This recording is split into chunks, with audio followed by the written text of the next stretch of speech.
बिस्मिल्लाहिर्रहमानिर्रहीम। नाज़रीन अस्सलाम वालेकुम। आप देख रहे हैं CNN उर्दू में सबसे पहले पेशावर हाई कोर्ट ने पीटीआई मेंबरान असम्बली को ज़ात करार देने की खिलाफ दरख्वास्त खारिज कर दी।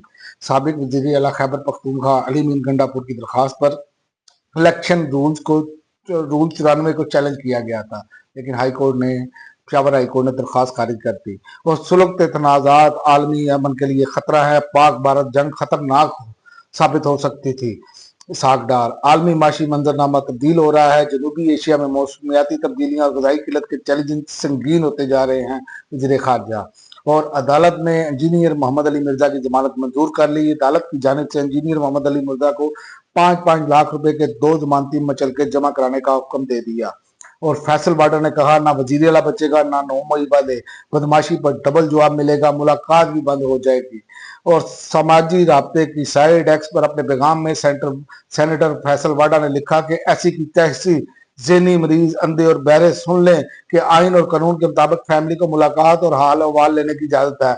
उन्होंने किसी तरह वकील को केस से मुतल्लिक मिलने की इजाजत है। अगर फैमिली या वकीलों की मुलाकातें सियासी पैगाम पर मुश्तमिल हो रही हैं तो इन्हें भी बंद कर दिया जाएगा। IMF करप्शन रिपोर्ट, जिम्मेदारों के खिलाफ कार्रवाई ना होने पर सेनेट कमेटी हुकूमत पर बरहम।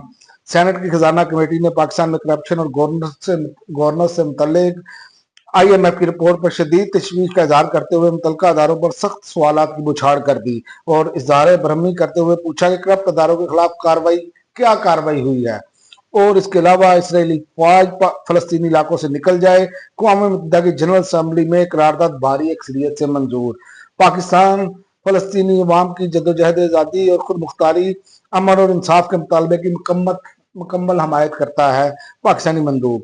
और DI खान में पुलिस मोबाइल पर बम हमला, धमाके में 3 एहलकार शहीद। पुलिस के मुताबिक डेरा इस्माइल खान के इलाके पटियाला में पुलिस मोबाइल पर बम धमाका हुआ जिसमें 3 पुलिस एहलकार शहीद हो गए, जिनमें ASI गुल आलम, कांस्टेबल रफीक और ड्राइवर सखी जान शामिल हैं, जबकि धमाके में कांस्टेबल आजाद शाह महफूज रहे। और ईरान में गैर कानूनी तौर पर दाखिल होने वाले 10 अफगान शहरी ईरानी बॉर्डर गार्ड्स की फायरिंग से हलाक। गैर मुल्की मीडिया के मुताबिक सूबा फराह की सिक्योरिटी कमान के तर्जुमान मोहम्मद नसीम बदरी ने बताया कि ये अफराद रोजगार की तलाश में ईरान जा रहे थे और पीर की रात शेख अबू अल नसर फराही बॉर्डर पॉइंट के रास्ते सरहद अबूर कर रहे थे, जहां ईरानी गार्ड ने इन्हें गोली मार दी। और सोशल मीडिया पर खुदकुश हमले की धमकी, अफगान शहरी अमेरिका में फर्द जुर्म आयद। 30 साल मोहम्मद दाऊद ने सोशल मीडिया प्लेटफॉर्म पर वीडियोज में मुबैना तौर पर अमरीकियों को कत्ल करने और तालिबान से वफादारी का दावा किया।